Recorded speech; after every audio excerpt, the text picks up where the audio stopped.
మనం లాస్ట్ క్లాస్లో మిషన్స్లో ఏమేమి ఉంటాయి, DC machines, AC machines, synchronous, induction, వాటి గురించి అండ్ మోటార్ జనరేటర్ ఫంక్షనింగ్ గురించి, బేసిక్స్ ఆఫ్ మ్యాగ్నెటిక్ సర్క్యూట్ గురించి, అదేవిధంగా మనకి dynamically induced EMF DC machine ఏదైతే ప్రొడ్యూస్ అవుతుందో because of motion of the conductor in constant magnetic field, ఏదైతే ఈఎంఎఫ్ జనరేట్ అయితే దాన్ని డైనమిక్ ఈఎంఎఫ్ అంటాం.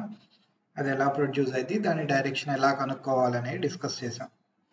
ఇప్పుడు ఈ క్లాస్లో వచ్చేవరకు ఏంటంటే ఒక రెండు కండక్టర్స్ని, సింపుల్ కండక్టర్స్ని ఒక టర్న్లా, ఒక సింగిల్ లూప్లా ఫామ్ చేస్తే ఆ లూప్ని మనం రెండు మ్యాగ్నెట్స్ మధ్య పెట్టి ఒక యాక్సిస్ అమ్మటి ఆ లూప్ని రొటేట్ చేసినట్లయితే ఏ విధంగా ఇండ్యూస్ ఈఎంఎఫ్ అయింది అనే దాని గురించి మనం డిస్కస్ చేద్దాం అన్నమాట. ఓకేనా? దానికోసం నేను ఏం కన్సిడర్ చేస్తున్నానంటే ఒక రెండు కండక్టర్స్ని ఒక లూప్లో ఫామ్ చేసి నార్త్ పోల్ సౌత్ పోల్ మధ్యలో ఉంచి రొటేట్ చేస్తున్నాను. దీనికి ఏబి అనే కండక్టరు, ఏమేమన్నా ఏబి అనే కండక్టరు,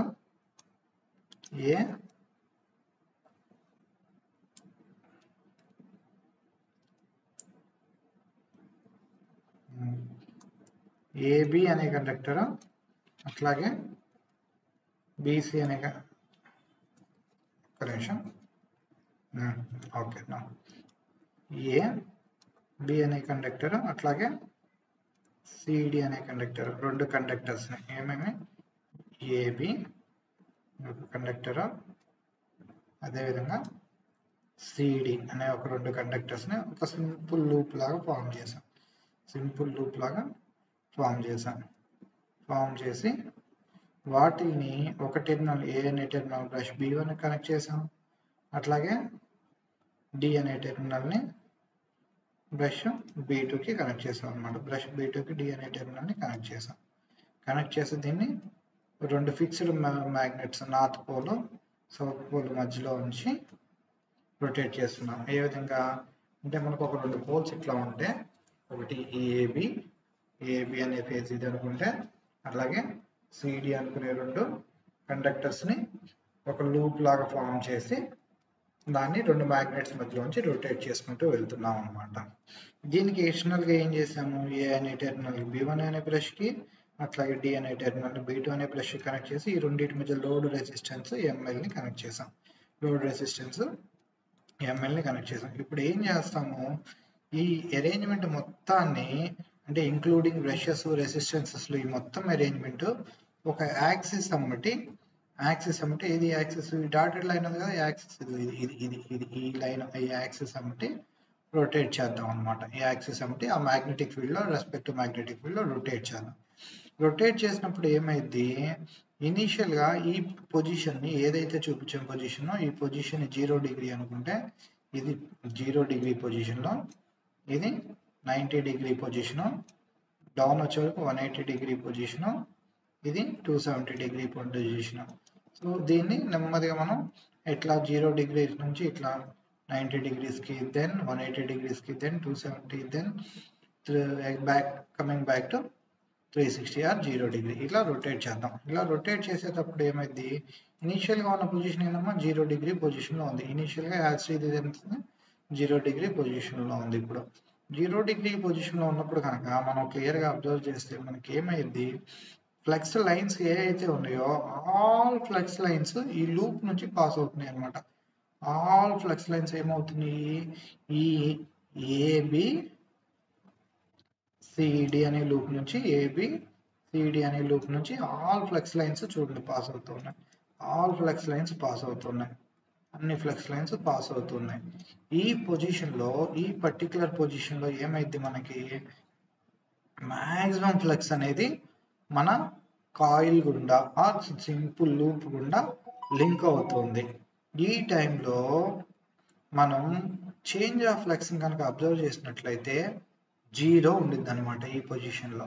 అట్లాగే సమ్ టైం తర్వాత ఒక 30 డిగ్రీ మూవ్ అయింది అనుకుందాం, అట్లా 30 డిగ్రీ మూవ్ అయింది అనుకుందాం. ఈ విధంగా ఒక 30 డిగ్రీ ఎంతో మూవ్ అయింది. 30 డిగ్రీ మూవ్ అయినప్పుడు ఇట్లా ఇది ఈ పొజిషన్కి వచ్చినాము. ఈ పొజిషన్లో ఏమైంది, లింకింగ్ ఆఫ్ ఫ్లెక్స్ లైన్స్ అనేది తగ్గినాయి. ఇందాక ఫుల్ పాస్ అనే కదా, ఇప్పుడు కొన్ని పాస్ అవుతాయి అన్నమాట ఈ ఎఫెక్టివ్లో. అట్లాగే చేంజ్ ఆఫ్ ఫ్లెక్స్ అనేది ఇందాక ఎంత ఉంది, అది 0 ఉంది, ఇప్పుడు కొంచెం ఉండింది నాన్ జీరో వాల్యూ. అదేవిధంగా ఇంకొంచెం చేపటి తర్వాత ఏంది 90 డిగ్రీస్కి వచ్చింది. 90 డిగ్రీస్కి వచ్చినప్పుడు ఇది ఈ రకంగా ఉండిద్ది, ఈ విధంగా ఉండింది అనమాట యాక్సిస్ అంటే. సో ఇట్లా వచ్చేసి ఇట్లా వచ్చింది. ఇట్లా వచ్చినప్పుడు ఏమైంది, టోటల్ ఫ్లెక్స్ లైన్స్ ఏమైనా లింక్ అవుతున్నాయి, ఏం అవట్లేదు, జస్ట్ ఇట్లా వచ్చి ప్యారలల్గా ఇట్లా వెళ్ళిపోతాయి. ఫ్లెక్స్ లైన్స్ 0 ఇంకన్నీ ఇట్లా వెళ్ళిపోతున్నాయి అనమాట. టచ్ దానిపై నుంచి వెళ్ళినాయి, దాని లోపల నుంచి ఏమైనా వెళ్తున్నాయి ఏమి అట్లా. ఈ కేసులో ఏమైంది, మనకి టోటల్ ఫ్లెక్స్ లింకేజ్ అనేది 0 ఉండింది. But change of flux linkage అంటే దానిలో చేంజ్ అయ్యే ఫ్లెక్స్ లింకేజ్ అనేది మ్యాక్సిమం ఉండిద్ది అనమాట. అదేవిధంగా ఇంకొంచెం సేపటి తర్వాత ఎంత అయింది, సే 120 డిగ్రీ అయింది. ఇంకొంచెం సేపటి తర్వాత ఎంత అయింది, 120 డిగ్రీ. 120 డిగ్రీ అంటే 120 డిగ్రీలో ఎట్లా ఉండిద్ది, ఈ విధంగా ఇట్లా ఉంది.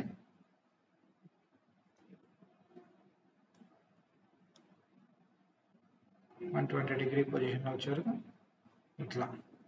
ఇట్లా ఉండి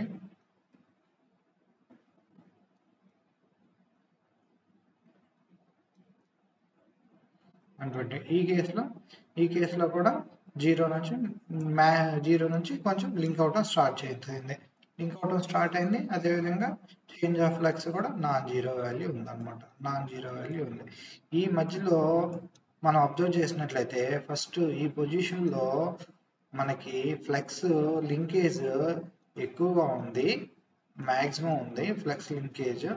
అక్కడ నుంచి నెమ్మదిగా మనకి డిక్రీజ్ అవుతా ఇక్కడికి వచ్చే వరకు ఏది 90 డిగ్రీస్కి వచ్చే వరకు 0 అయింది. అదే టైంలో మనం ఈని ఇండ్యూస్ అయిన ఈఎంఎఫ్ని అబ్జర్వ్ చేస్తే, బికాస్ చేంజ్ ఆఫ్ ఫ్లక్స్ ఏంది, ఈ ఈక్వల్ టు d∅dt మ్యాగ్నిట్యూడ్. ఈ మ్యాగ్నిట్యూడ్ d∅dt ఇది మ్యాక్సిమం ఉంది, ఈ ఫై. అప్పుడు ఈ టైం ఈ ఎంత ఉంది, 0 ఉంది. 0 ఉండి మనకి అక్కడ నుంచి పెరుగుతా మ్యాక్సిమంకి వచ్చింది. అదేవిధంగా నెక్స్ట్ 180 కొల్లే కొద్దీ ఏమైంది, మనకి ఈ అనేది ఫై అనేది 180 డిగ్రీస్కి వచ్చే కొద్దీ ఇక్కడ నుంచి డిక్రీజ్ అవుతా మళ్ళీ ఇక్కడ నుంచి ఫై అనేది ఏమైంది, 0 నుంచి ఇంక్రీజ్ అవుతా మ్యాక్సిమంకి వచ్చేసింది అనమాట. అదేవిధంగా ఈ అనే వాల్యూ ఏమైంది, మనకి డిక్రీజ్ అవుతా 0కి వచ్చేసింది. ఈ మధ్యలో అంటే 0 డిగ్రీ నుంచి 90 డిగ్రీ మధ్య ఎట్లా వేరీ అయింది, సైనసాయిడల్గా వేరీ అయింది. ఈ యాంగిల్తో పాటు థీటా యాంగిల్తో పాటు సైనసాయిడల్గా వేరీ అయింది అనమాట. మనం ఆల్రెడీ ప్రీవియస్ క్లాస్లో ఎట్లా చూసాము, కండక్టర్ మూమెంట్ థీటా యాంగిల్లో ఉంటే ఇండ్యూస్ అయ్యే ఈఎంఎఫ్ ఏమని చెప్పాము, ఈ equal to BLV sine theta అని చెప్పాం. ఇప్పుడు ఇది ఏంది, ఇక్కడ ఉన్నప్పుడు ఎగ్జాక్ట్ 90 డిగ్రీస్లో మూమెంట్ ఉంది. ఇక్కడ యాంగిల్ చేంజ్ అయ్యకపోతే యాంగిల్తో పాటు మూమెంట్ వస్తూ ఉందన్నమాట. అంతే కదా. కాబట్టి ఇదేంది, మన మూమెంట్ కనుక మనం అబ్జర్వ్ చేసినట్లయితే ఫస్ట్ 90లో ఉన్నప్పుడు 0 డిగ్రీస్లో మూవ్ అవుతుంది, ఈ లైన్స్కి ఎంత 0 యాంగిల్లో మూవ్ అవుతుంది, మధ్యలో వచ్చే వరకు సమ్ యాంగిల్లో మూవ్ అవుతుంది.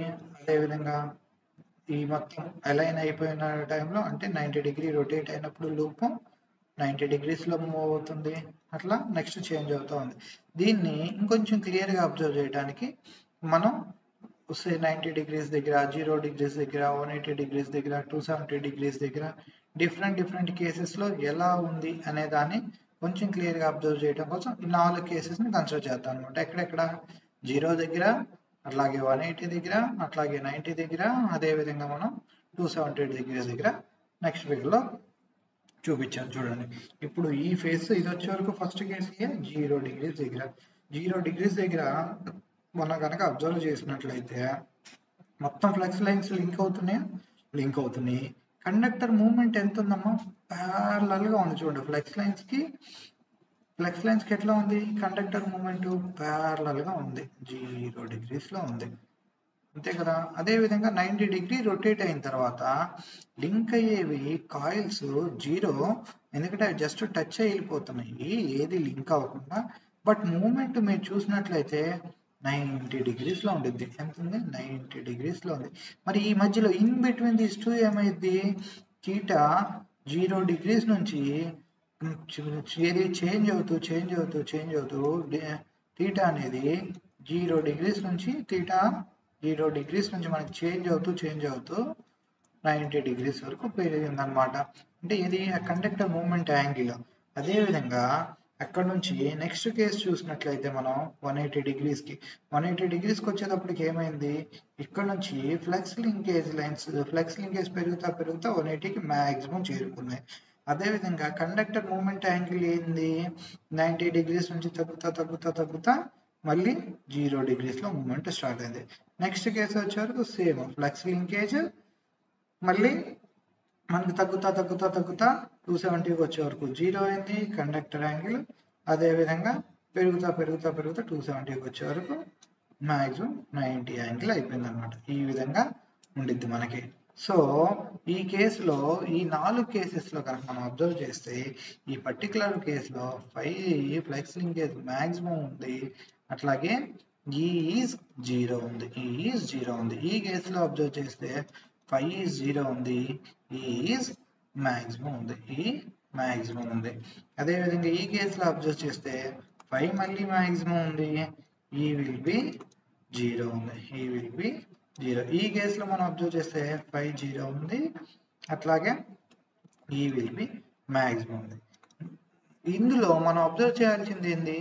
ఏదో ఒక కండక్టర్ టెర్మినల్ని రిఫరెన్స్గా తీసుకుంటే, ఈ టెర్మినల్ని ఏ టెర్మినల్ని రిఫరెన్స్గా తీసుకుంటే మనం రెండో టెర్మినల్ని ఎంత ఉంది ఈ టెర్మినల్ రిఫరెన్స్లో అని కనుక్కొని ఈ రెండింటి మధ్య పొటెన్షియల్ డిఫరెన్స్ని మెజర్ చేసుకుంటూ వెళ్ళిపోవచ్చు.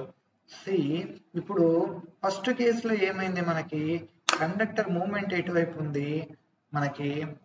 మనం కనుక అబ్జర్వ్ చేసినట్టయితే రైట్ టు లెఫ్ట్ సైడ్ ఉంది.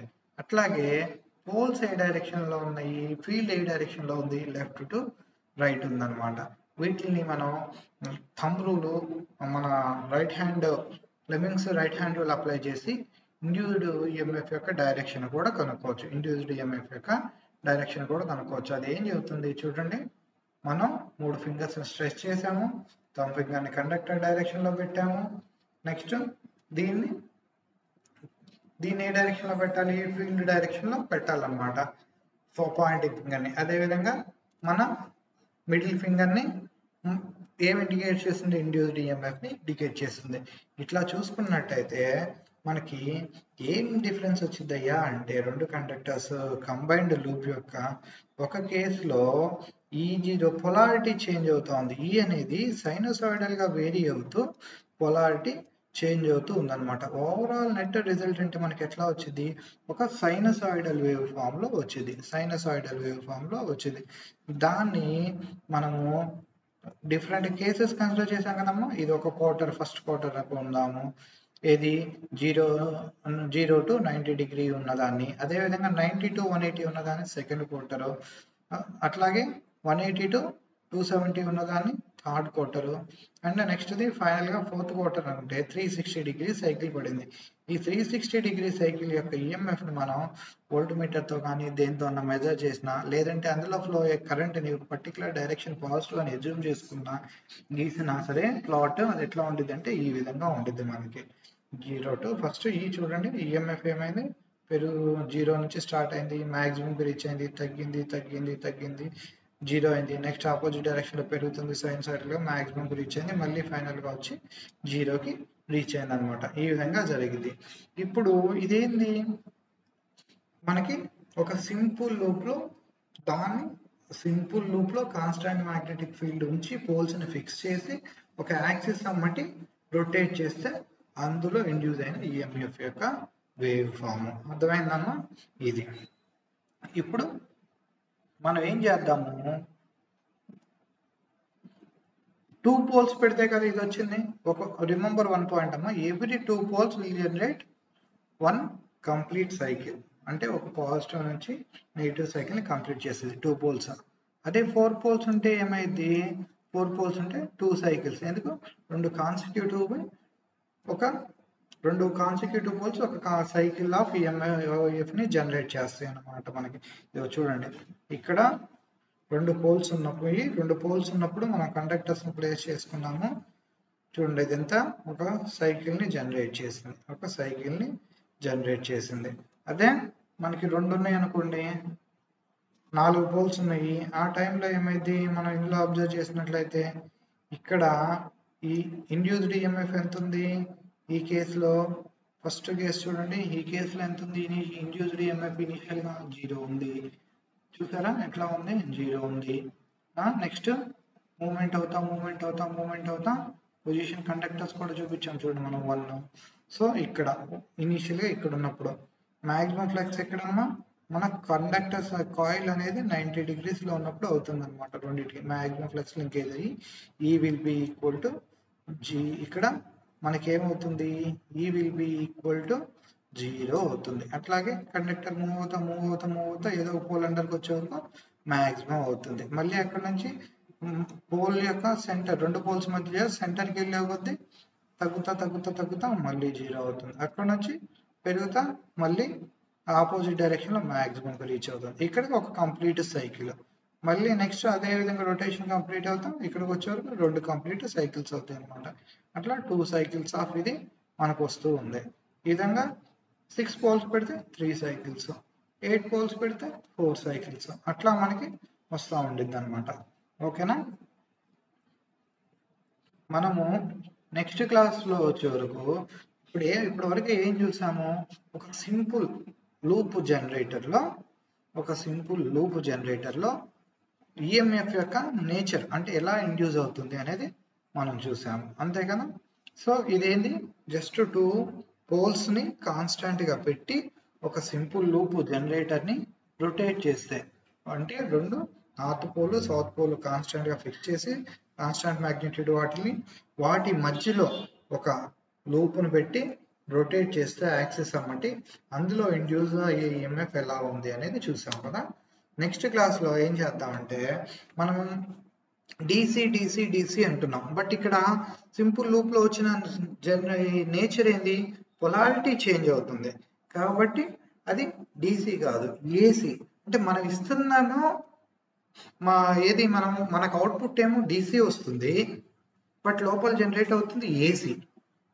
ఎల్స్ మనము మోటార్కి ఇచ్చే ఇన్పుట్ ఏమో DC, అక్కడ లోపల జరిగేదేమో AC. ఇది ఎలా జరుగుతుంది ఏంటి, జనరేటర్లో మనకి లోపల AC జనరేట్ అయితే వైండింగ్స్లో ఆర్ కాయిల్స్లో మనకి AC జనరేట్ అయితే DC ఎలా వస్తుంది ఏంటి అనే దాని గురించి తెలుసుకుందాం.